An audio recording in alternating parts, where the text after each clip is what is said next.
NGO का मतलब होता है दान पुण्य या चैरिटी। तो इंडिया में 3 मिलियन एनजीओज हैं कम से कम। हम एनजीओज को भी एक बिजनेस एंगल से ही चला सकते हैं। जो आपने लाइफ चेंजिंग देखे हैं while working for these organizations in the last 2 decades. Child protection is a very big issue in India.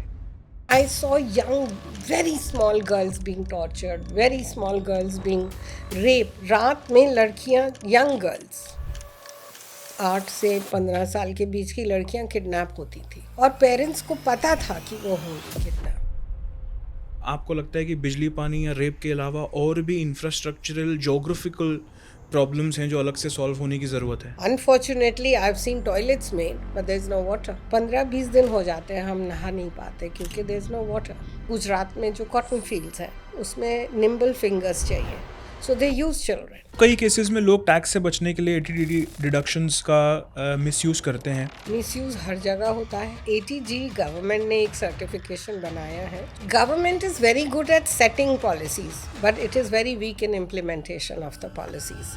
तो एनजीओज के अंदर बहुत एक कॉमन एलिगेशन है कि ब्लैक मनी को वाइट करने के लिए बहुत लोगों ने एनजीओज ट्रस्ट खोले हैं। We say this for all sectors. You will pay peanuts, you'll get monkeys. Funds आते कहाँ से हैं, उसकी स्ट्रक्चरिंग कैसे होती है और वो यूटिलाइज कैसे होते हैं? We have thousands of millionaires in India. एक चैलेंज इंडिया में सबसे बड़ा ये है। इंडियन फिल्म इंडस्ट्री का क्या लिंकेज है एनजीओज के साथ? अमिताभ बच्चन को टीबी हुआ था तो उन्होंने टीबी को सपोर्ट किया, कैंपेनिंग किया था, पोलियो को सपोर्ट किया था। रिसेंटली एल्विश यादव का एक केस आया जहाँ पर एक बच्चे के नाम पर इतना फंड रेज हो गया और बाद में जाके भांडा फूटा। So do you think crowdfunding can be a solution to disparity? Have you seen crowdfunding? It is an amazing idea. It's called emotional blackmailing. India में the richer the person, the lesser they give.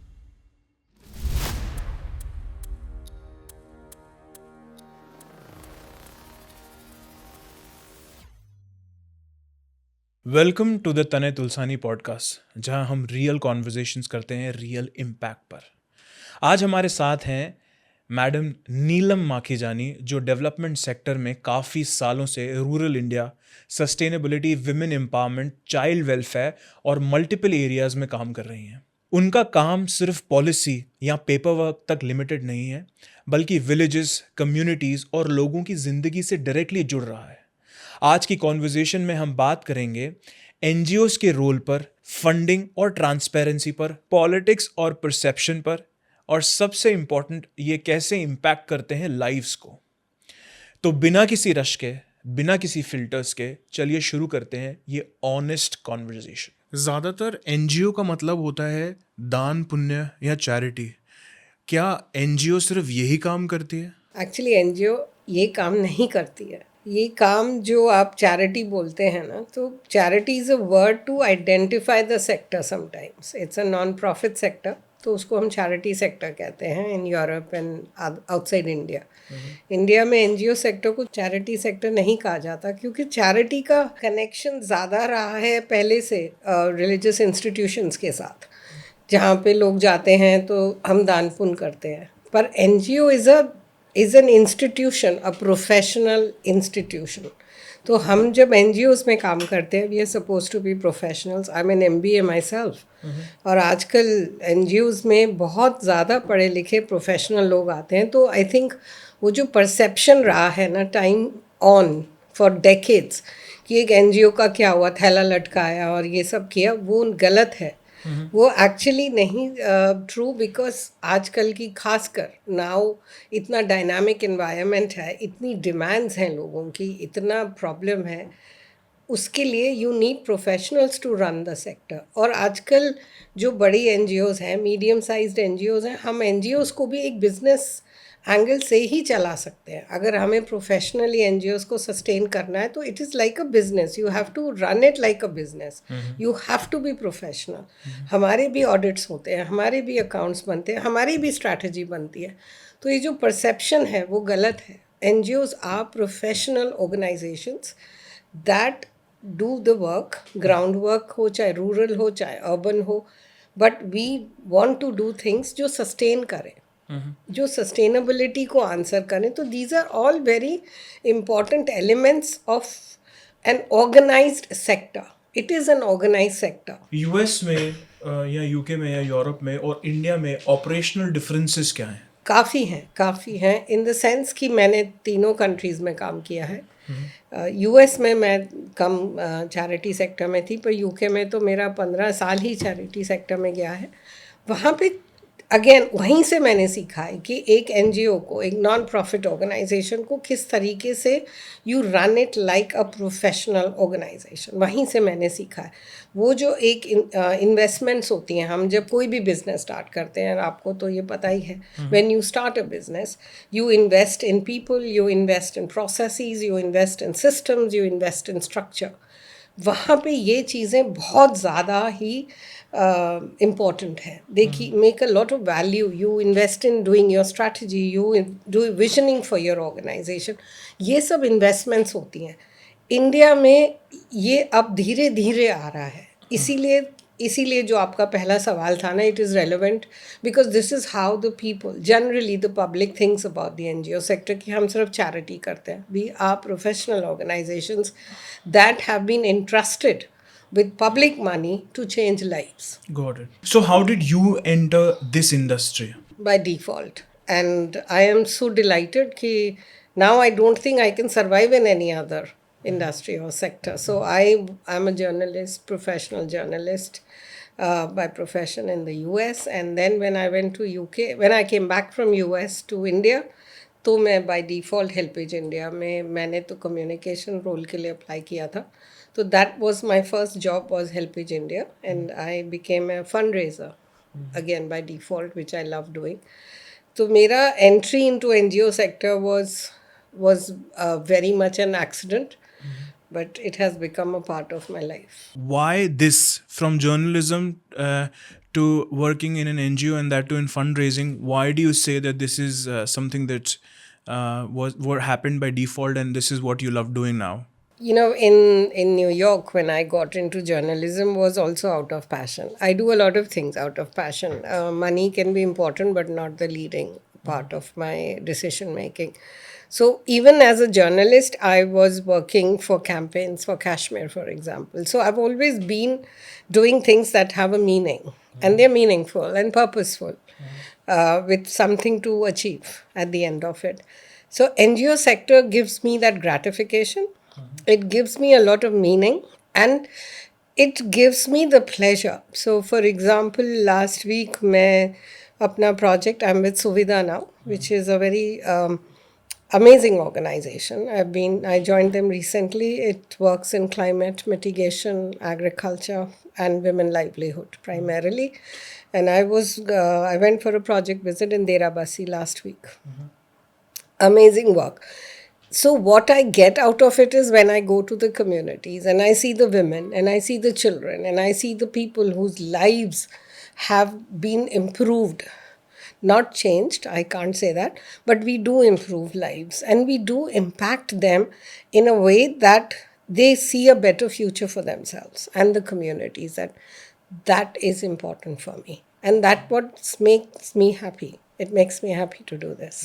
सो और कौन से ऐसे sectors हैं NGO sectors को support करने के लिए जो आपको लगता है कि आज की डेट में काफ़ी अनएक्सप्लोर्ड है, एटलीस्ट हमारी कंट्री में? अनएक्सप्लोर्ड पोटेंशियल पूरा नहीं किया है. सो आई थिंक एनजीओ सेक्टर तो एक सेक्टर है विच is very important for any country, and it has come out of the need for the country. तो इंडिया में 3 मिलियन एनजीओज हैं कम से कम registered, right? So obviously it's an important sector. It's an important sector for employment as well. उसके अलग से अकेला तो कोई भी सेक्टर नहीं चल सकता. एनजीओज इसलिए बने थे क्योंकि गवर्नमेंट पूरे अकेले से जो चैलेंजेस हैं कम्युनिटीज़ के वो नहीं हैंडल कर पाएगी. It is very difficult for the government alone to be the game changer. Therefore, NGO sector took birth. अब NGO सेक्टर का रिलायंस है गवर्नमेंट पे बहुत ज़्यादा, पॉलिसीज़ पे तो है ही, पर गवर्नमेंट सपोर्ट, फाइनेंशियल और जो ये कैंपेन्स होती हैं उन सब पे. NGO sector can only be a game changer if the private sector is playing its role. अब market-led interventions, market-led financing is going to be the game for the next generation to come. For now, अब तक क्या हुआ है कि NGOs को government support करती है, इंडिविजुअल्स भी बहुत सपोर्ट करते हैं, फाउंडेशन सपोर्ट करती हैं. अब मार्केट का इम्पोर्टेंस पता चल रहा है कि जब तक मार्केट लेड सॉल्यूशंस और मार्केट कैपिटल नहीं आएगा, हम लोग सस्टेनेबल डेवलपमेंट गोल्स को नहीं अचीव कर सकते. सो NGOs along with the government, along with the people, along with all the foundations, market capital, new capital has to be pumped in if we want to achieve our goals.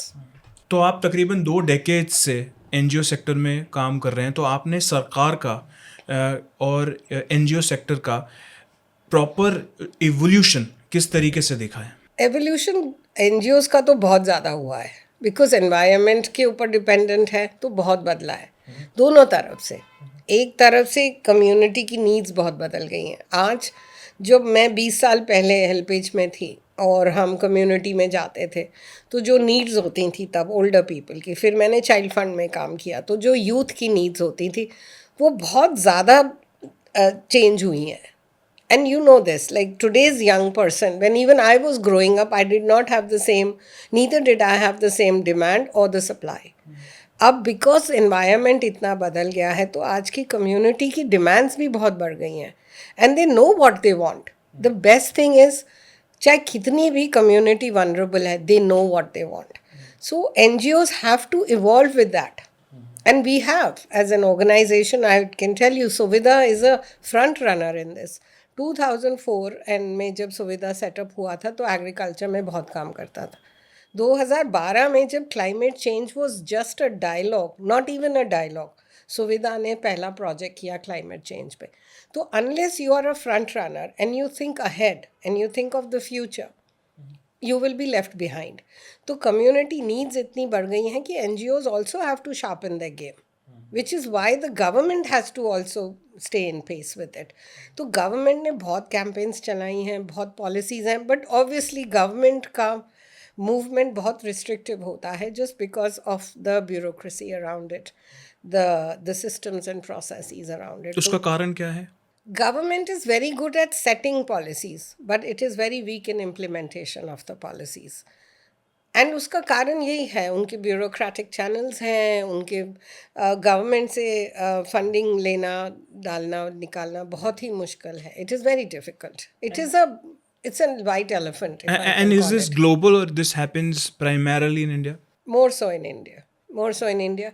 Systems हैं, processes भी हैं, पर paper पे हैं. Policies हैं. मैं जब child fund में थी तो child protection is a very big issue in India. Every day हम लोग पढ़ते हैं rapes of children, and POCSO बना है, and there are so many campaigns. There are 19 child protection policies. Implementation नहीं होता. NGOs are the front runners in this. NGOs को के लिए बहुत ज़रूरी है कि वो गवर्नमेंट पॉलिसीज़ को इम्प्लीमेंट करें, and therefore government needs the NGOs to implement. So systems processes stay on paper.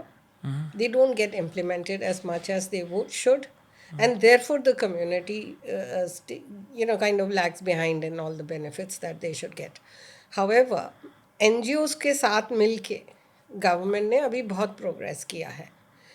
But like I will again repeat, it is the market capital that will be the change maker. NGOs के थोड़ा funding structure के बारे में समझाइए कि funds आते कहाँ से हैं, उसकी स्ट्रक्चरिंग कैसे होती है और वो यूटिलाइज कैसे होते हैं. ये भी बहुत चेंज हुआ है तने. 20 साल पहले जब मैं आई थी इस सेक्टर में तो CSR was a new buzz. अभी नया नया निकल रहा था. पहले हम चैरिटी वर्ड करते थे यूज़, फिर वो बंद हो गया, फिर हम फिलांथ्रपी पे आ गए. तो वर्ड्स भी चेंज हुए हैं, सिमेंटिक्स भी चेंज हुए हैं. However, उस वक्त NGOs were primarily dependent on individuals. पैसा दे देंगे हेल्पेज को, बहुत सारे इंडिविजुअल्स देते थे कैटरैक्ट ऑपरेशन के लिए 500-600, things like that. So emotional fundraising बहुत होता था, very much on the emotional basis कि एक बुज़ुर्ग है, एंड आपने देखे भी होंगे, it's cataract is a very minor thing, but to go blind because of cataract is so unfortunate, right? And it cost 500-600 rupees then. So there was a lot of emotion in our fundraising, which is still needed. However, now people are looking at it in a more business-like propositions. तो पहले तो हम सिर्फ individuals पे depend करते थे और कुछ फाउंडेशंस देती थी और कुछ कुछ कॉरपोरेट देते थे. 2012 government set up a CSR policy which mandated larger companies to give 2% as a mandate towards the charity sector, towards the development sector. तो 2% जब वो मैंडेट हुआ तो ऑब्वियसली CSR का पैसा ज़्यादा आने लगा फील्ड में. नाउ गवर्नमेंट ने तो लॉ तो निकाल दिया था, हाउएवर चैरिटीज़ जो हैं, हमारी NGOs जो हैं, वो रेडी नहीं थी टू एक्सेस इट. वो अभी भी चैलेंज है. 2% is a lot of money in India if you realize. But are NGOs set up to access? That is a challenge. We don't always have the capacity to access it. And it is a very strict policy. हर साल corporates को report करना पड़ता है, तो it becomes also very bureaucratic कि मुझे तो impact दिखाना है, तो वो इंस्टीट्यूशंस में नहीं इन्वेस्ट करते. एक चैलेंज इंडिया में सबसे बड़ा ये है कि जो हमारे फंडर्स हैं वो NGOs में इन्वेस्ट नहीं करते एज इंस्टीट्यूशंस, बिल्कुल नहीं करते. वो अपना कहते हैं बस मैं जितना पैसा दे रहा हूँ सारा ही कम्युनिटी में जाना चाहिए. Fair enough. बट जो इंस्टीट्यूट उसके पीछे है, जो एक ऑर्गेनाइजेशन उसके पीछे है, जब तक वो स्ट्रांग नहीं होगा आपका काम स्ट्रांग नहीं होगा. इसीलिए मैंने पहले कहा अगर प्रोफेशनल्स नहीं हायर करेंगे तो आपका काम भी वैसा ही होगा. वी से this for all sectors. You will pay peanuts, you will get monkeys, right? You need to pay professionals, you need to be strong institutions with strong processes and systems, तब जाके काम सस्टेनेबल होता है. तो पहले तो ऐसा ही हो रहा था, फाउंडेशंस देते थे, थोड़ा बहुत कंपनीज देती थी. अब इंटरनेशनल फंडिंग, नॉट अब 10 साल पहले से इंटरनेशनल फंडिंग बहुत कम हो गया. लास्ट ईयर तो फियास्को जब हुआ था, USAID बंद हो गया, which was one of a biggest players in India. तो अब जाके जो ओवरसीज़ डेवलपमेंट एड है, ODA जिसको हम कहते हैं, वो बहुत कम हो गया. तो हमारा ज़्यादा reliance is on domestic resources, which is fair for a country like India. We have hundreds of billionaires in India, we have thousands of millionaires in India. But सिर्फ यही है, उनको इंगेज कैसे किया जाए. Do the NGOs have the capacity to do that? Do we have the professionalism to reach out to those high net worth individuals? तो अभी जो नया मार्केट कैपिटल, जो मैं बार बार कहती हूँ, और मार्केट एक्सेस है, that is coming in. तो बहुत ज़्यादा ट्रेजेक्ट्री हुआ है. We have moved from being a charity sector, जैसे आपने कहा पहले, to a proper philanthropic sector, फिर development हुआ, empowerment हुआ, अब तो it is about being resilient organizations who will then go into the future. तो trajectory बहुत strong है और अभी भी बहुत अच्छा future है. Potential is for this sector is huge to contribute. सरकार फॉरेन फंडिंग को कई बार बहुत ज़्यादा नेगेट करती है. वो चाहती है कि फॉरेन फंडिंग ना आए NGO सेक्टर में स्पेसिफिकली, बिकॉज कई बार ऐसा होता है कि वो पैसा सरकार के हिसाब से उनके अगेंस्ट यूज़ किया जाता है. तो इसकी सेक्टर की जो फॉरेन फंडिंग के कॉन्वर्जेशंस होते हैं, इसकी सच्चाई क्या है? देखो ताने, किसी भी सेक्टर को आप एक ब्रश से पेंट नहीं कर सकते, फॉर एनी सेक्टर. अब NGO सेक्टर में हो सकता है कहीं पे कुछ ऐसा हुआ हो, बट ये एक नॉर्म नहीं है. This is not a norm, it's an exclusion I would say. कि कुछ NGOs वैसे भी है, NGOs जैसे कॉर्पोरेट में है ऐसे ही NGOs में 2 4 5 NGOs हैं जो अपने मैंडेट से नहीं चलते, पैसा बना लेते हैं. ऐसा होता है और वो हर सेक्टर में होता है. पर टू से कि सारे NGOs ऐसा करते हैं, वो बहुत ही गलत होगा. एंड फॉरेन फंडिंग का भी जो एक चला था बीच में, and the Indian government is very careful about foreign funding. जो FCRA है उस पर बहुत स्ट्रिक्ट है. Fair enough also, and I think this is one way to control pilferation also, and one way to control the government policies. However, doesn't mean कि सारा ही foreign funding उसके लिए आता है, ऐसा है नहीं. बहुत सारा फंडिंग आता है जो बहुत अच्छी तरह यूज़ होता है. गेट्स फाउंडेशन है, रॉकफेलर्स हैं, बड़े बड़े फाउंडेशंस हैं जो अच्छे से काम करते हैं, and very honestly, truthfully, to empower people and to again help the country contribute towards the sustainable development goals. चाहे वर्ल्ड बैंक हो, चाहे ADB हो, ये सारे अच्छे इंस्टीट्यूशंस हैं और वो अच्छे ऑर्गेनाइजेशंस भी बहुत हैं हमारे पास इंडिया में जिनके साथ वो कोलैबोरेट करते हैं.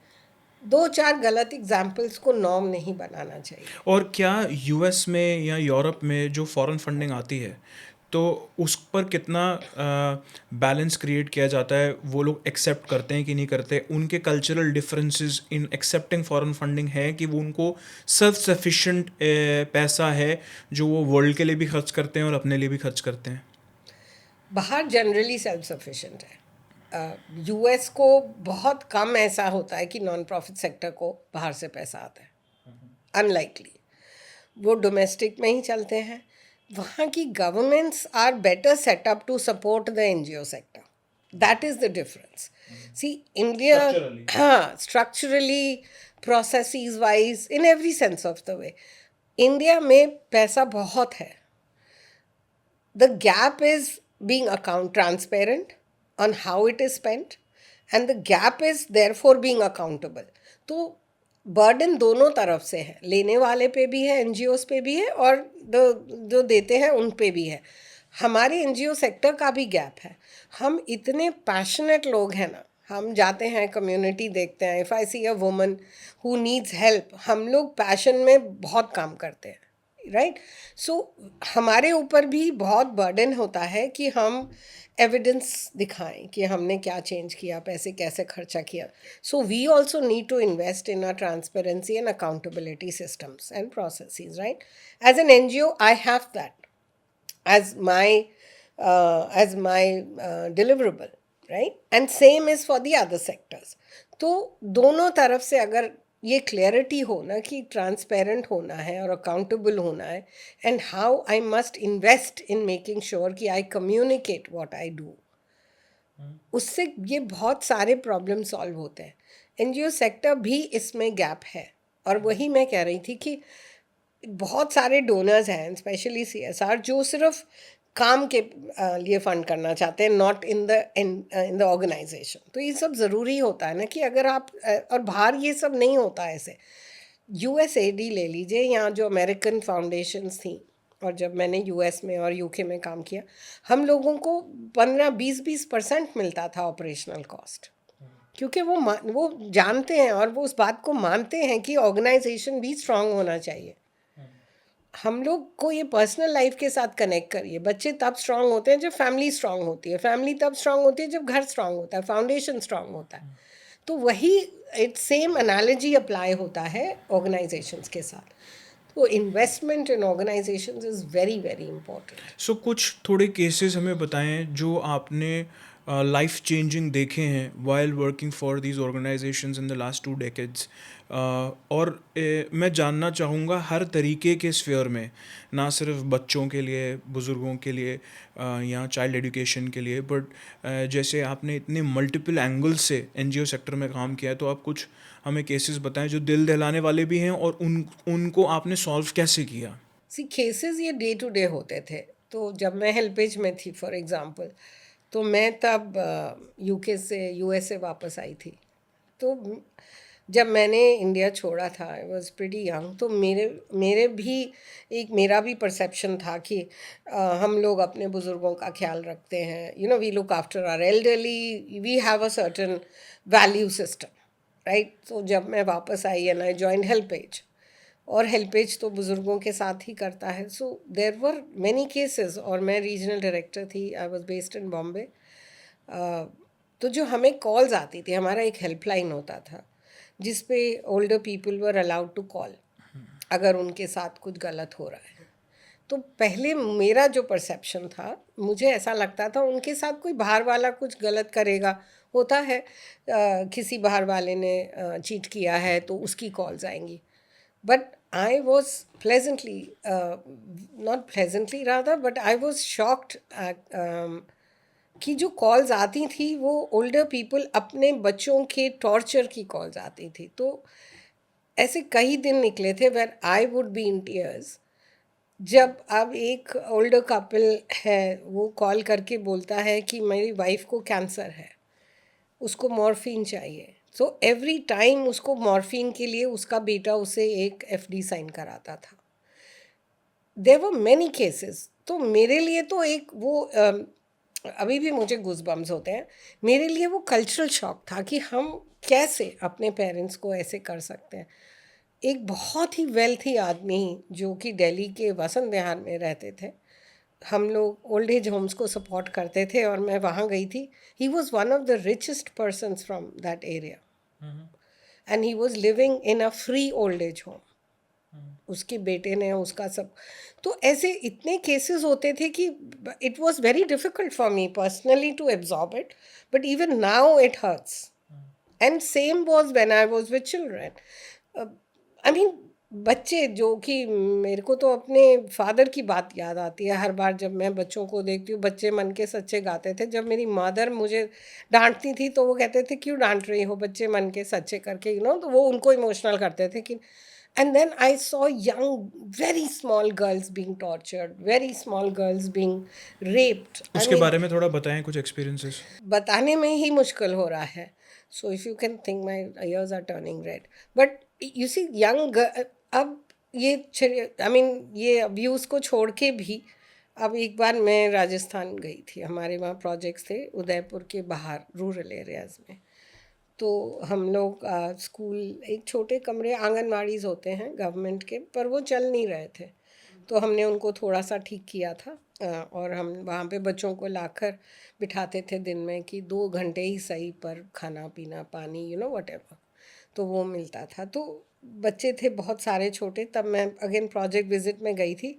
तो मैंने एक छोटी बच्ची थी, उसके हाथ सर पे हाथ रखा and it was like needles on her head, needles. तो उस वक्त तो I didn't react and I continued. And बाद में जब पूछा तो बोली कि 15-20 दिन हो जाते हैं हम नहा नहीं पाते क्योंकि देयर इज़ नो वाटर. तो फिर आप कैसे चलते हैं अगर आप उनसे पूछे. तो वो बताती थी कि एक बहुत बड़ा एक पॉट होता है, बड़ा सा, I don't know what they would call it, but it is a huge pot. So they first get only that much water. So पहले उसमें खाना बनता है, फिर उसी में सब होता है, उसी में ही वो नहाते हैं, फिर उसी में ही कपड़े धुलते हैं, फिर उसी को वो गाय को दे देते हैं पीने के लिए. So those are those challenges that are heart wrenching कि आप कैसे. और फिर then you also realise how privilege you are and how much you have and you appreciate that. But the disparity इतना ज़्यादा है ना कि it is painful.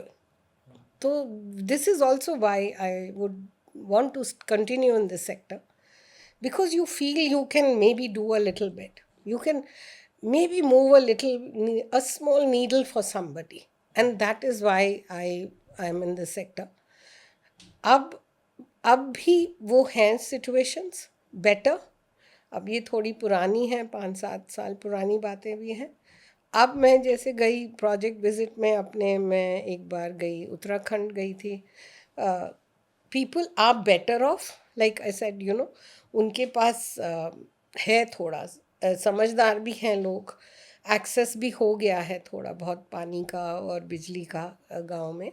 Some better than the other, but still disparity इतना ज़्यादा है, which while on one hand makes you so grateful, on the other hand it makes you sad that why should we live in a world that is so unequal and causes so much despair for so many communities. It is hard.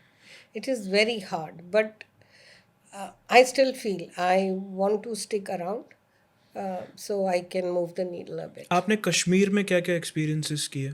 Kashmir में मेरा बहुत काम नहीं हुआ है. I have been there last year भी मैं गई थी. 2-3 हफ्ते वो पहलगाम का जो हुआ था उससे पहले मैं गई थी, बट वो एक विमेन प्रोजेक्ट था, so it was on women. Again वहाँ पे फिर दूसरे चैलेंजेस हैं.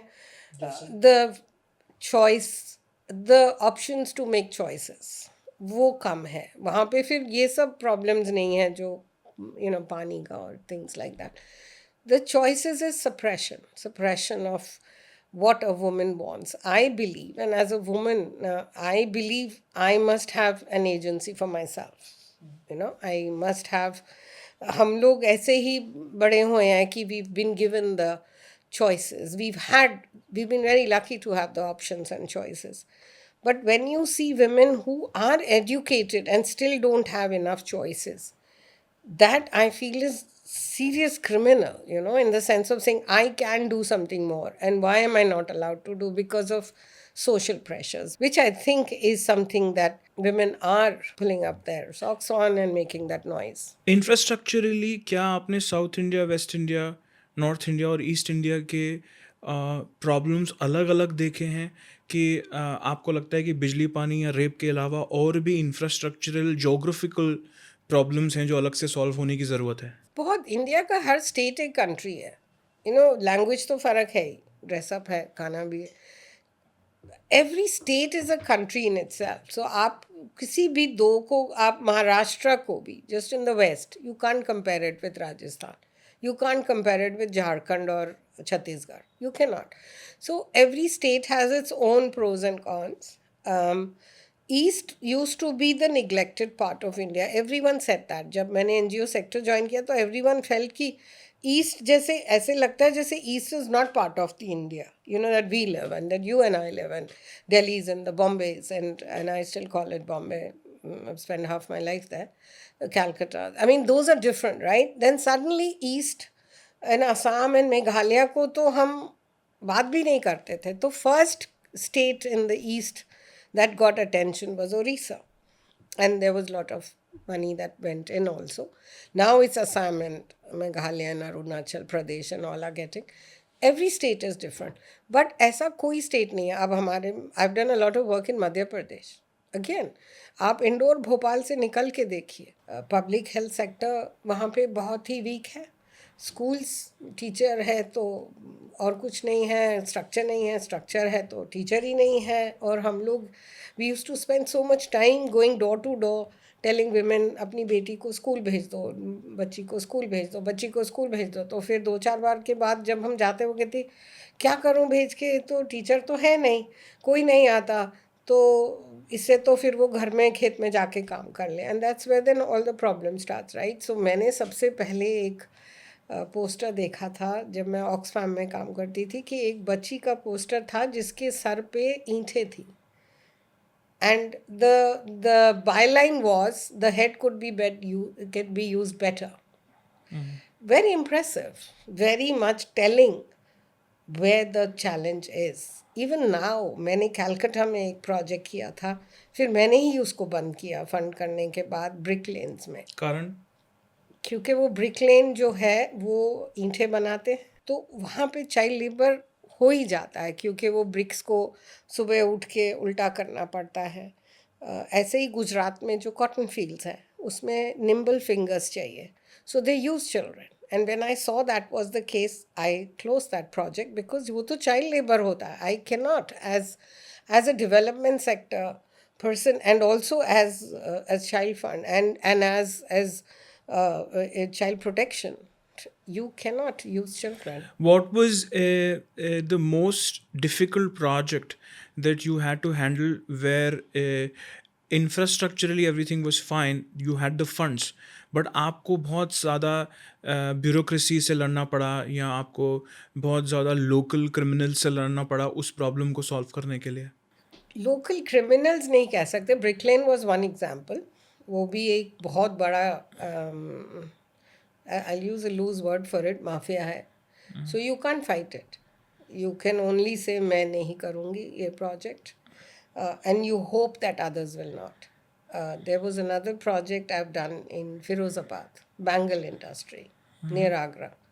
उसमें भी चाइल्ड लेबर है. उसमें अगर आप फिरोज़ाबाद के अंदर जाएंगे उन एरियाज़ में, घरों में, तो वो ही फ्यूम्स, वो घर में भी चूड़ियों को जोड़ते हैं और वो फ्यूम्स हैं, उससे उन सब के लंग्स आर बैड. हम दिल्ली में पोल्यूशन पे इतना जो बोलते हैं कि लंग्स ख़राब हो रहे हैं, वो अगर आप देखेंगे ना, बहुत छोटा सा एक कमरा होगा, उसमें वो चल रहा है fume, and the children are joining those bangles. Those are very difficult projects. Difficult in the sense कि आप पेरेंट्स को कैसे मनाओ कि इनसे मत कराओ. It is poverty that leads to it. हमने गुजरात में एक प्रोजेक्ट मैंने किया था, सॉरी राजस्थान में, जहाँ पे रात को, और ये ट्रू है, रात में लड़कियां, यंग गर्ल्स, 8 से 15 साल के बीच की लड़कियां किडनैप होती थी. और पेरेंट्स को पता था कि वो होंगी kidnap.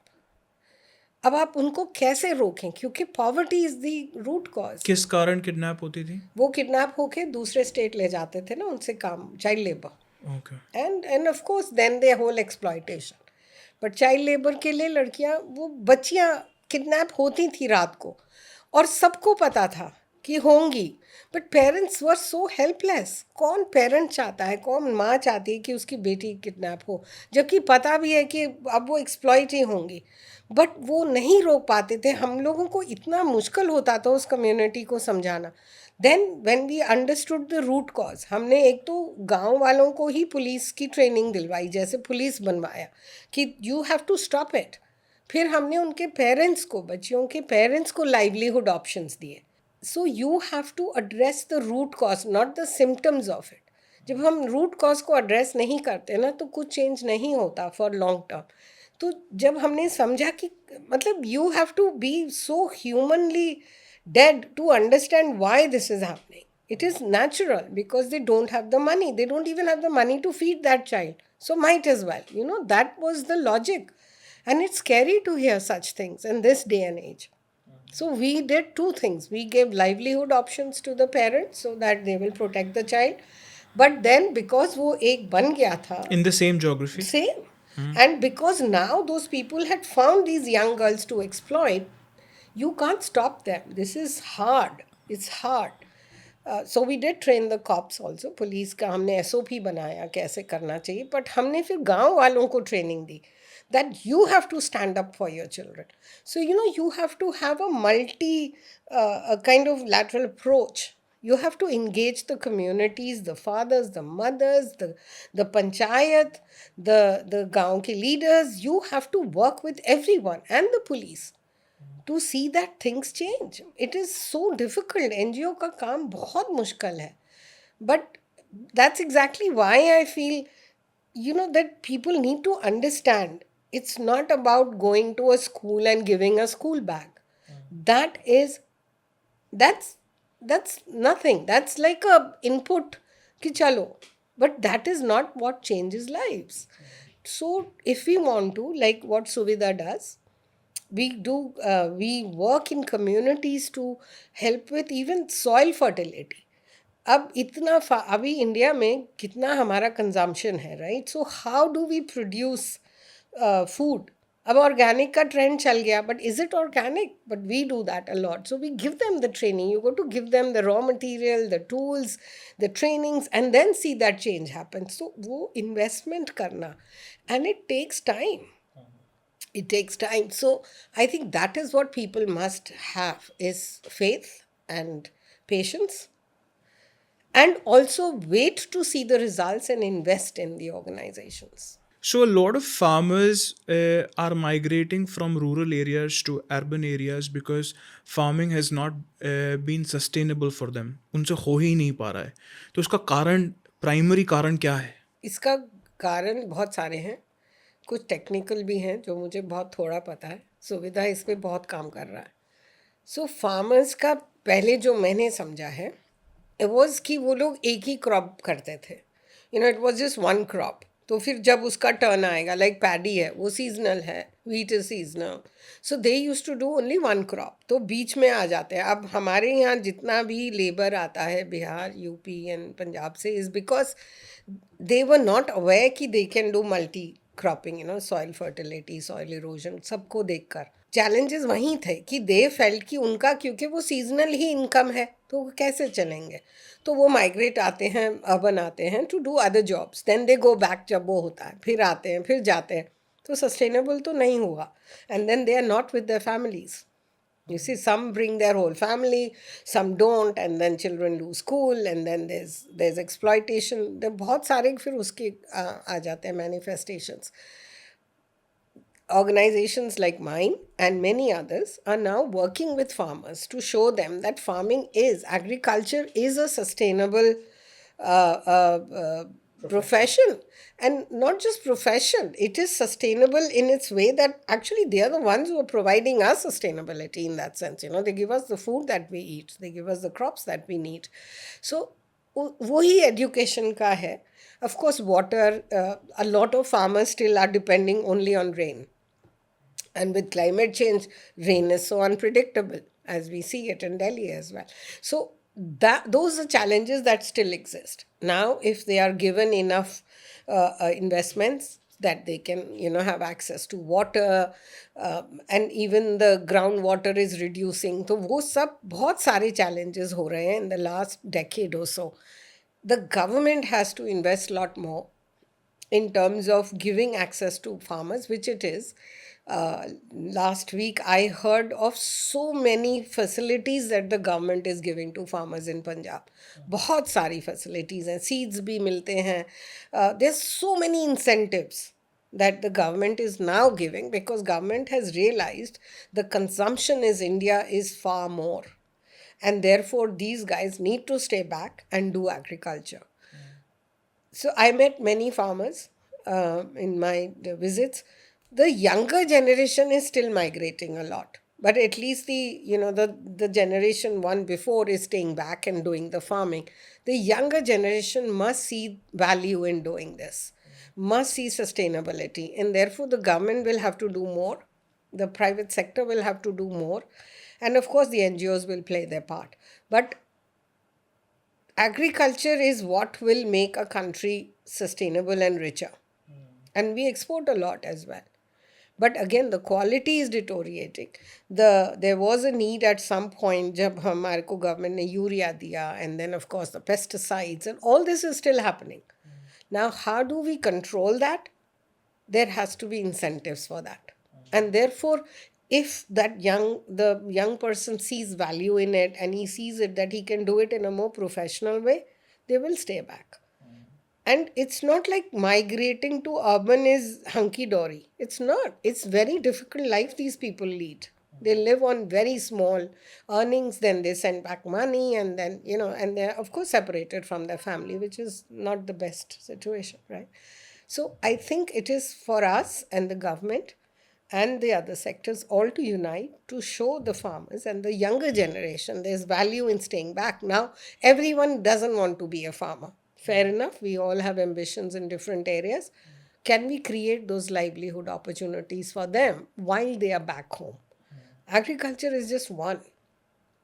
How do we create opportunities for the youth to stay back and not come and bombard the urban areas and the metros, because it's not a very hygienic or safe life for them here or their families. So there has to be better schools, there has to be better hospitals, there have to be better livelihood opportunities for them. Government is doing a lot on enterprises, small enterprises, farmer producer company. It's happening, but it's not happening at the pace that it should and that the India needs. And we have the largest youth population in. Schools and toilets is something that has been a part of the ruling government's plan for the last 15 years, and they've been doing a significant change. On ground, आप देख रहे हैं इसके कोई changes? Yes and no, both. Yes, in some areas, open defecation has reduced, but not again to the extent it should. There are many places where, unfortunately, I've seen toilets made, but there's no water in schools as well. There was this whole study done. There'll be more girls will go to school if there's a separate girls' toilet because of, the cycles and etc. But then we can create a infrastructure. Creating a toilet is the least of the problem. That's an input that you can give. But using of it and what you need for it is not necessarily always there. So there are many, many toilets with no running water. There are many toilets where you can only see cats and dogs and cows. So yes, in some places, but no in a lot of places as well. So while it goes back to the same, we have policies, we have a lot in place, but it's the implementation that is challenging. And it is challenging for the government. Do you think crowdfunding can be a solution to disparity? Have you seen crowdfunding recently increasing or happening in the NGO sector in India? Crowdfunding is one of the sources of funding the sector. It's individuals, and crowdfunding is a great idea. Actually, it is. So you can put up your proposal or your project up there and you can engage a lot of people globally. with your work and they can donate to you. It is an amazing idea. But not all NGOs will have access to do that. I mean, government has also got a very interesting idea in India, which is the social stock exchange. I mean, this is first time it happened in India. Again, it's set up, it's all there, but it's not moved as fast and it should have again. So again, these ideas are great. Obviously, not any one source of funding will reduce the disparity. It's not an easy answer as that. I mean, there are too many criterias for moving the disparity needle.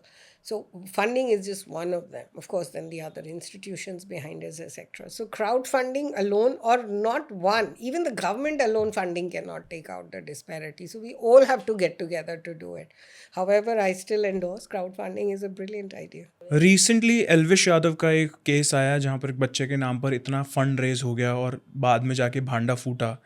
तो ऐसे cases आप और देखते हैं fund raising के जो आपके रास्ते चले आते हैं, जहाँ पे आपको पता चलता है कि किसी ने कहीं पर भी किसी को भी फंड कर दिया and then there is a lot of fiasco around it?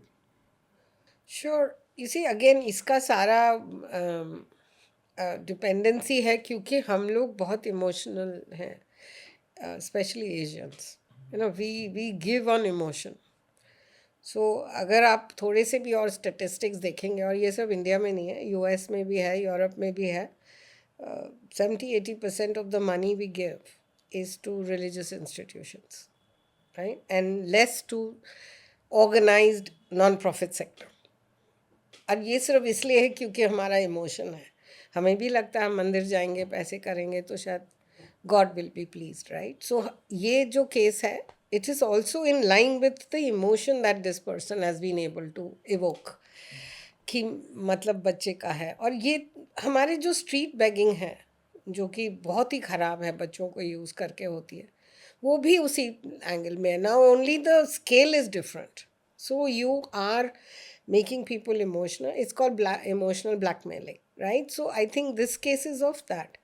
Now people can be bit more cautious and aware कि आपको अगर कुछ हेल्प करना है तो एक इंडिविजुअल को ना देखकर ऑर्गेनाइजेशंस को सपोर्ट करिए. ये हम शुरू से बोलते आते हैं अपने सेक्टर में कि कोई individual is charity, that is charity. कि आज मैंने किसी को रास्ते पे हेल्प किया, उसको आप चैरिटी कहते हैं. आप वो करना थोड़ा सा ट्रिकी है, because you don't know the intent of that person and how do you check it. अगर आप प्रॉपर ऑर्गेनाइजेशन को सपोर्ट करते हैं, वो बेटर है. गवर्नमेंट ने इतने सारे सिस्टम्स बनाए हुए हैं, हमारे वेबसाइट्स हैं. दर्पण एक बहुत ही अच्छा गवर्नमेंट ने प्लेटफॉर्म बनाया है, जहां आप जाके चेक कर सकते हैं एनजीओ का क्रेडिबिलिटी, उसके सारे audit statements. I think people need to, एक तो हमको are giving has to be more professionally done and more strategically done and not emotionally done. So उसका अगर हम अपने को थोड़ा अवेयर करें. अब इतना न्यूज़पेपर में रोज़ आता है कि डिजिटल अरेस्ट करके एक ओल्डर कपल से क्रॉस ले लिए. I mean, these are literate people. These are educated people. So I think we have to be more aware as citizens. आप उस इंडिविजुअल को जो करप्ट है और ऐसे हैं, उसको उतना ब्लेम कम करके आप अपने को सेल्फ अवेयर करिए ना. उसने तो किया गलत, he is wrong and what he did was very unfortunate and it takes away faith from people to give, which is very sad. So कैसे, जैसे दर्पण है, कैसे ऑथेंटिसिटी डिफाइन की जाए, पता चले कि इस पर्टिकुलर एनजीओ को एज अ गिवर सपोर्ट करना है, और क्या इनकी बैलेंस शीट जो ऑडिटेड होती हैं, क्या सब एनजीओस ट्रस्ट हैं या प्राइवेट लिमिटेड हैं, कि इनकी भी कोई वेरिएशंस हैं? एनजीओज तो प्राइवेट लिमिटेड नहीं होते. नॉन प्रॉफिट सेक्टर या सोसाइटी होता है, सेक्शन 8 कंपनी होता है, सोसाइटी में रजिस्टर्ड होता है या ट्रस्ट होता है. तो हमारे 3-4 हैं ways of registering ourselves as a non profit sector. हमारे लिए मैंडेटरी है कि हमारे वेबसाइट्स पे हमारे ऑडिट स्टेटमेंट्स अपलोड हों. ये मैंडेटेड है. और अगर आपके पास एफसी आ रहे हैं तो फिर तो 120% मैंडेटेड है. एंड आई थिंक ये गवर्नमेंट ने बहुत अच्छा स्टेप लिया है कि देव मेड रेगुलेशंस टाइट. उसके चलते लोगों के पास इसलिए बहुत ऑप्शंस हैं चेक करना कि ये एक क्रेडिबल ऑर्गेनाइजेशन है या नहीं है. हमारे वेबसाइट्स पे जाइए, आप हमें चेक करिए ना. You have to check it out. So there are many ways to check if it's a legal NGO, क्या काम करते हैं, उसकी बोर्ड पे कौन है. हमारे websites are a big information spot. Then like Darpan, then so many other ways. So as a CSR activity और not even as a CSR activity, Hindustan में एक गिवर डिसाइड कैसे करे प्रोफेशनली, बिना दिल लगाए और सिर्फ दिमाग लगाए, कि उनको इन्वेस्ट करना कहाँ है, because there are multiple problems. So how do I choose my NGO? You choose the cause first, कि मेरे को कौन सी चीज़ लगता है कि अगेन पैशन तो है ही. See giving is altruistic, right. सो आप अगर किसी को हेल्प करना चाहते हैं तो there is an emotion. I am not saying you shouldn't have emotion, but emotion should not lead to it only, to your decision. So one is you need to feel connected to a certain cause. Like I am so connected to climate and agriculture because I feel it is something that will move uh, uh, communities and millions from the from poverty to a more sustainable future. So one, you feel committed to a cause, and it can be any. All are important causes. ऐसा कोई नहीं है. Health भी important है, climate agriculture है, livelihood है, सब हैं, सारे इंपॉर्टेंट कॉजेज है, चिल्ड्रन है. Second, then your step is who should I support, and then that is a research that you have to do. हम लोग वहाँ जाके थोड़े से I don't know if I can say you get lazy, but you take the easiest way out. और वो कभी इसलिए भी होता है कि आप सोचते हो मैंने तो 500,000 ही देना है, तो I do my the nearest possible option जो है, या ईजीएस्ट ऑप्शन को डोनेट किया. बट आई थिंक इंडिया में the richer the person the lesser they give percentage of the income. ये एक रिसर्च ही बोलता है कि the poorer give more percentage of what they make towards philanthropic giving than a rich person does. So we have the options to find the right organization, because that is the catalyst and the facilitator for you to make sure your money is well used. And it's your hard earned money. So I think you should do the right research in terms of who should I use as an organization to to fuel my passion towards supporting, but then make it substantial and make it longer term. ये one of giving से life change नहीं होता. अगर आपको लगता है, और कई लोग अभी भी करते हैं, हम लोगों का अगेन बहुत ड्रिवन होता है, हम ओल्ड एज होम जाके एक दिन कुछ खाना ले जाके कर लेते हैं, या ऑर्फनेज जाते हैं तो बच्चों के लिए करते हैं. See that is very temporary, one day, right. You go and you give. I think हमको गिविंग से फिलैंथ्रोपी पे आना है, which has to be the needle that moves towards more giving, which is longer term and more thoughtful and purposeful. तो जाके impact होता है. तो अगर हम अपना हार्ड अर्नड पैसा कहीं लगाना चाहते हैं, तो it has to be a combination of what I feel connected to, and then how should I do it is part of your responsibility. कई केसेस में लोग टैक्स से बचने के लिए ATD डिडक्शंस का मिसयूज करते हैं. क्या ये सही है? ATG गवर्नमेंट ने एक सर्टिफिकेशन बनाया है जो कि NGOs को मिलता है, कि अगर आप मेरे को जो भी डोनेशन देते हैं, मैं आपको एक सर्टिफिकेट देती हूँ जो कि आप अब उसको आप टैक्स एग्जेम्पशन ले सकते हैं, उस पर आपको टैक्स नहीं लगेगा. मिसयूज़ हर जगह होता है, एंड स्केल भी है. ऐसा होता है, पेपर में आते हैं बहुत आर्टिकल्स कि किसी ने NGO को पैसे दिए और फिर टैक्स एग्जेम्पशन लेके वापस ले लिया. You see, so it happens. Like I am saying, हर सेक्टर में कुछ ना कुछ होता है, बट उसके कारण सेक्टर का नाम खराब हो, ये गलत बात है. हर तरह के इंडिविजुअल्स भी हैं, हर तरह का मोटिवेशन भी है, but you cannot again say that this is happens a lot. It's not a lot. These are exclusions that happen, and therefore as organizations we must be very clear. तभी हमारे अपने as NGOs processes have to be so strong, और हमारे ऊपर है कि हम कितने ट्रांसपेरेंटली अपने को कंडक्ट करते हैं. So we should avoid and we should definitely discourage anything like this if it comes up as a conversation. And I have known so many people who've said no to something like this जब उनको लगता है कि इसके पीछे intent सही नहीं है. I know a lot of organizations, I know a lot of leaders who have said no, we will not take your money, because you understand the intent is not philanthropic, the intent is not altruistic. So again, we have to be aware. The whole thing goes around how aware you are of what can go wrong. And reputation for a non-profit organization is the only gem that holds us, that is for our existence. NGOs only and only survive on reputation. For example, if I take any names like Helpage or Suvidha, we are thriving on our reputation of being transparent, delivering what we promise, and therefore being accountable. You see, तो हम लोगों को बहुत ही we have to be very clear, you know, why I'm here and what I propose to do. So malpractices across the world, across the sectors, not just NGO sectors. So now people take advantage. Shame on them. However, I think as organizations, we need to know when to put our foot down. So you spent nearly 2 decades in this sector. तो N के अंदर बहुत एक common allegation है कि black money को white करने के लिए बहुत लोगों ने एन ट्रस्ट खोले हैं.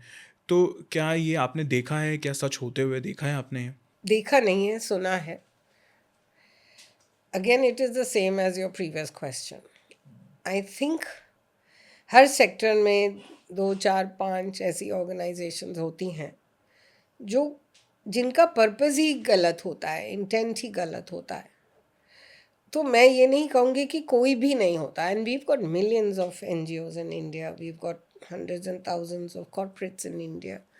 So we've got a lot. Our numbers are huge in any sense of the way for everything. So you will always have a black sheep. But again, these things happen, and they have happened also. But it's, you see, I've heard it. Again, if I have heard it, that's because somebody is speaking up. So the more we speak up against these things, the lesser the probability of them happening. So we have to be very clear. As a sector, like I said, for an NGO, reputation and the brand is the only thing that will keep us in existence. So we need to be very aware that we don't associate with any practices like that, and therefore not associate with anything like this. So don't encourage it. सुविधा अपने impact को कैसे major करता है? सिर्फ numbers से, या environmental changes जो देखे जाते हैं उससे, या कितना रियलिटी में फंड रेस किया गया है उससे? See, Suvidha is over 22 years in the field. It's been working and we work in 25 states. तो हमारा काम बहुत ही ज़्यादा स्प्रेड है. So the way we would measure the work we do is a combination of everything. Funding तो एक means to an end है. Right? So funding is you put something in. It's an input, means to an end. The end is how many lives did we impact. तो सुविधा का जो काम है वो एक तो लॉन्गर टर्म भी है. अगर आप चाहे एग्रीकल्चर में कर रहे हो या लाइवलीहुड में कर रहे हो या क्लाइमेट चेंज, हमारे बहुत बड़े सपोर्टर्स हैं. IndiGo is one of our supporters, so is HDFC Bank, so is SBI, so is LIC, so is Unilever. We've got some very good Exide. We've got some very, very good corporates who support our work. And they are all invested in us in long term. That is the strength of Suvidha. Now, how we measure is we go into communities. Of course, we propose to those corporates and foundations ki need kahan par hai. And they've been very open of working with us in terms of where the exact need is. And then we identify the communities who can be impacted. So सुविधा का काम ही है कि जिस दिन से शुरू होता है और जब तक वो पूरा साइकिल नहीं कंप्लीट होता, we of course look at data. We of course look at evidence and the data from, so you include MIS, but then you do a lot of monitoring, you do a lot of evaluations, and then you are a learning organization. तो वो पूरा समझ आता है कि next time what round you do, what changes you do. तो जो हमने start of the project में commit किया होता है और understanding होता है, we go with that. And कई बार होता है कि इन बिटवीन मिड टर्म हमको लगता है कि अगर हम कुछ और डिफरेंटली करेंगे, अप्रोच बदलेंगे, तो लीप फ्रॉग स्ट्रैटेजी इम्पैक्ट आएगा या आउटकम बेटर हो जाएगा. तो हम वो भी डिस्कस करके निगोशिएट करते हैं फंडर के साथ. So we will measure impact by numbers, how the lives have changed, how we have performed against the commitments that we have, and we would like to over deliver. But like I said, communities mein kaam karna is not the simplest of the solutions. It takes time. We work a lot on water conservation and water safety. So by building, whether it's jal minars or whether it is making sure that your soil is fertile enough for so it takes a long time, and therefore our impact comes, it takes time, but we measure it with numbers. We have to give data and evidence. However, we are also very clear about seeing कि कैसे उनका life बदला. तो अगर हम जैसे औरतों के साथ पोल्ट्री का प्रोजेक्ट करते हैं, जो मैंने रिसेंटली देखा, so we will take baseline कि आज उसका क्या स्थिति है, what is the situation, what does she have, how much does she make, and then we give them all the training, the raw material. In MP we give looms to women and they're making saris, amazing amount of work. Amazing. So वो saris बनाते हैं, cotton silk, you know, so they've got that, and we give them a lot of training in using those looms. और आजकल वो handmade sari को देख के ही जो मज़ा आता है, it's so different, you know, you get that pleasure out of it. So we will go through the whole life cycle of that commitment, the work of the project. So we will see कि ultimately 2 साल में या 3 साल में, जो कि महीने में शायद 6,000 बनाती थी, अब क्या वो 10 बना पाती है. So one is that, so baseline से. Second is अब वो उसको सस्टेन करके ग्रो कैसे करेगी. तो उसके लिए फिर हम वो कलेक्टिव्स बनाते हैं, सेल्फ हेल्प ग्रुप्स बनाते हैं. We have farmer producer organisations and companies, so to make them sustainable. And इसका बेस्ट पार्ट ये है कि जो कम्युनिटी के लोग हैं वही लीडर्स होते हैं उस ऑर्गेनाइजेशन के. So we will go with the base line, then we do mid term and then we do the final. And final भी फाइनल नहीं होता जब तक हमारा उसमें सस्टेनेबिलिटी एलिमेंट नहीं ऐड होता. हम उनको बैंक्स के साथ जोड़ देते हैं, because otherwise they will never get a loan from the bank, you know, because there's no collaterals, right? So it's hard for them, but we bring them to a point where they can sustain the businesses and the enterprises that they have started, whether it is making a sari. हमारे पास outlets भी हम उनको बना कर देते हैं छोटे. हमारे पास एक बहुत ही amazing e-commerce platform है called Gaon Originals. That is a sister concern of Suvidha, Gaon Originals. It is a e-commerce platform on which जो ये औरतें साड़ीज़ बनाती हैं या spices बनाती हैं, we help them for market linkages through that e-commerce platform. So these are amazing little interventions that Suvidha has put in place to ensure that the women will never get stuck for lack of market linkages and therefore to sustain their incomes.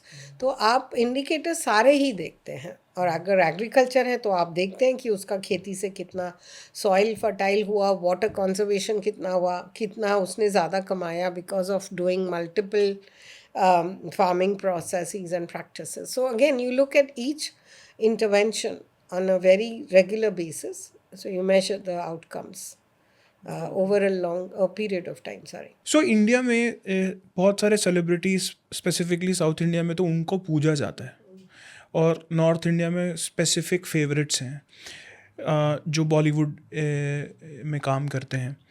So Indian film industry का क्या linkage है NGOs के साथ, उनकी क्या utilisation होती है, और क्या उनके इम्पैक्ट सच में एनजीओ सेक्टर के अंदर बहुत मीनिंगफुल हैं? सी सेलिब्रिटीज़ जब कॉज को सपोर्ट करते हैं, किसी कॉज को, so for example Amitabh Bachchan को टीबी हुआ था तो उन्होंने टीबी को सपोर्ट किया, कैंपेनिंग किया था. तो TB became a name, household name. Polio को सपोर्ट किया था, you know, there was a campaign around polio shots लगाने के लिए. तो सेलिब्रिटीज़ का जब किसी कॉज की तरफ सपोर्ट होता है, मेंटल illness एक taboo है. However, when these Bollywood guys and girls come out and say कि मेरे को भी था, people relate with those causes a little more easily. That's the only advantage, I think. I mean, Bollywood में कुछ हैं जो कि बहुत अच्छा डेवलपमेंट वर्क भी करते हैं एंड दे सपोर्ट. मुझे ज़्यादा पता नहीं है. बॉलीवुड का मेरे साथ कनेक्शन बहुत ही वीक है, लाइट है. But there are some who are doing good development work as we hear it. However, I think just for them to endorse a cause, I mean, now we see movies also on it. Abhi recently, to kuch last decade mein social causes pe movies have become very successful because they have a social cause or a social element or a social message in those movies. So people are, I think, admiring that angle. But I don't know, and I would be wrong to say that I can actually say कि उनका फिर finally impact क्या हुआ. I don't know that. However, all I know is that just bringing up that these illnesses exist is raising awareness. Now, whether it's changing the those organizations who are working in that area, whether it's bringing them more funding, or it is helping them make more impact, I am not able to commit. Correct. And so, for example, these celebrities who have suffered an illness, may that be a mental illness or a physical illness, they support the causes. But if you would have interacted with others, is this paid in nature, or are they really willing to do so? What are your personal experiences? And I would want you to talk about them freely. So, my experience has not been the best, if I may, without taking any names. Every time I have even thought of or made an effort to engage Bollywood or a celebrity in that sense with the causes that I've been associated, they have made they've related it with a payment. And I am grossly against that in terms of ethical values and integrity for it. That as a non-profit sector, we work for the community and with the community, and we depend on public funding. So I think to be paying people to do something which is part of their, I think, responsibility, because their voices matter, their faces matter. So I think they should lend themselves to causes that they believe in and are passionate about without attaching any financial benefits to it. I believe that would be the right thing to do and the ethical thing to do, but that unfortunately hasn't been my experience. So I, in my mind, have kind of left that sector alone. सो सुविधा के लिए women empowerment एक बहुत important perspective है और उनके vision का part है. 5 से 10% औरतें लीडरशिप में इंडिया में पहुंची हैं. आपके लिए विमेन एम्पावरमेंट का एक्चुअली में मतलब क्या है as a whole, not just in this sector? That women have their own agency. That for me is women empowerment in sense of कि we have a voice, we have decision making power, and that runs across all stratas. तो मेरे strata पे, आपके strata पे तो हम लोगों को ऑप्शन ज़्यादा होते हैं. Suvidha works with women in very vulnerable situations. तो again, leadership के लिए कोई डिग्री की ज़रूरत नहीं है. What you want is that you are heard, you lead a dignified life, and that you can make decisions for yourself and your children and your family. वही एक होता है जिसमें हम कहते हैं agency. Now, a woman that we work with in a village, and we create these self-help groups and farmer producer groups, हम उन्हीं में से औरतों को थोड़ा सा ट्रेनिंग देते हैं. They are amazing. आप you will be so surprised कि उनके पास कितना टैलेंट है. They are so talented. वो सिर्फ निकल के नहीं आता. So all they need is a little bit of a fire and a fuel. And you can ignite that leadership in them, the qualities they have, the talent that they have. So it requires a little bit of empowerment and a little bit of motivation and inspiration is amazing. So we can inspire people by just giving them that little bit of motivation and support. सुविधा के तो बहुत सारे examples हैं जहाँ पे हमने बहुत ही रूरल women को लीडरशिप पोजीशंस में लाया. It is true in urban also. Women are still are not at the same level as men to be in leadership positions, but it has changed. It has changed a lot. We now are treated in a way for our knowledge, our skills, our talent, and therefore I think options are there.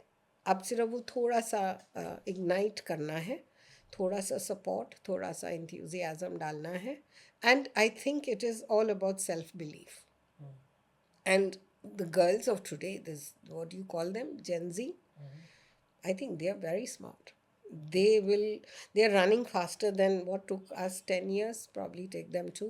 The only challenge I see is they might just run too fast and topple over, because sometimes they want too much in a very less time, and that is where while self-belief is there, but patience is less.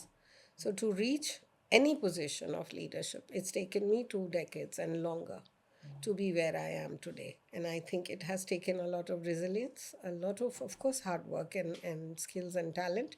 But it has also taken a lot of patience, but also knowing what is right and what is wrong. Your ethics and integrity are a key to taking you where you want to be. And if that is intact, nobody can stop you. All right, thank you so much for answering these questions और हमें समझाने के लिए कि NGO sector India में किस तरीके से मूव करता है versus what the global way the NGO sector works.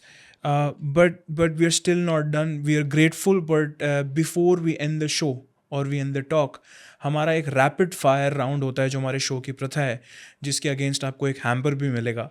But before we end this, क्या आप रेडी हैं इसको करने के लिए? Most certainly. I hope it's less intrusive than it has been. या होपफुली. बट इसका कारण ये है कि हम अपने गेस्ट्स को जल्द से जल्द 1 सेकंड के अंदर जानना चाहते हैं ताकि वो सोचने का टाइम ना लगाएं. फेक एनजीओज परसेंटेज होगा कितना इंडिया में? Wild guess. Very, very, very small, 0.001%. एक सेलिब्रिटी जो एक्चुअली केयर करता है रूरल डेवलपमेंट के लिए. आमिर खान. सबसे ओवररेटेड एनजीओ कॉन्सेप्ट जो प्रैक्टिकली काम ही नहीं करता. ऐसा कोई नहीं है. अगर अनलिमिटेड फंड्स मिले, आप पहला काम क्या करेंगे? मैं कम्युनिटी में ही जाके with them I will devise solutions for them. Foreign funding ban right decision या overreach? Not necessary all the time. कोई एक स्टोरी जो हमेशा हमेशा याद रहेगी? बहुत सारे, बच्चों की खासकर. जब काम टफ हो तो आप खुद को कैसे मोटिवेटेड रखते हैं? I'm driven by struggles and problems. I'm driven by stress. All right, thank you so much for answering these questions. I'm so I still grateful. hope I will get the hammer. Of course you will. Thank you. ये सिर्फ एक interview नहीं था, बल्कि एक reality check था, एक perspective shift था. आपने एनजीओज, फंडिंग, ग्राउंड चैलेंजेस और रूरल इंडिया की जो रियलिटी शेयर की है वो बहुत ज़रूरी है, स्पेशली आज के टाइम में जब ओपिनियंस बहुत ज़्यादा हैं पर अंडरस्टैंडिंग ज़ीरो. और जो लोग देख रहे हैं या सुन रहे हैं, अगर आज की बातचीत ने आपको थोड़ा सा भी सोचने पर मजबूर किया है तो इस एपिसोड का पर्पस कंप्लीट हो गया. इस एपिसोड को शेयर करिए, क्योंकि रियल चेंज कॉन्वर्जेशन से ही शुरू होता है. मिलते हैं इन अनदर एपिसोड ऑफ तने तुलसानी पॉडकास्ट. तब तक अवेयर रहिए और इम्पैक्ट के साथ सोचिए. जय हिंद.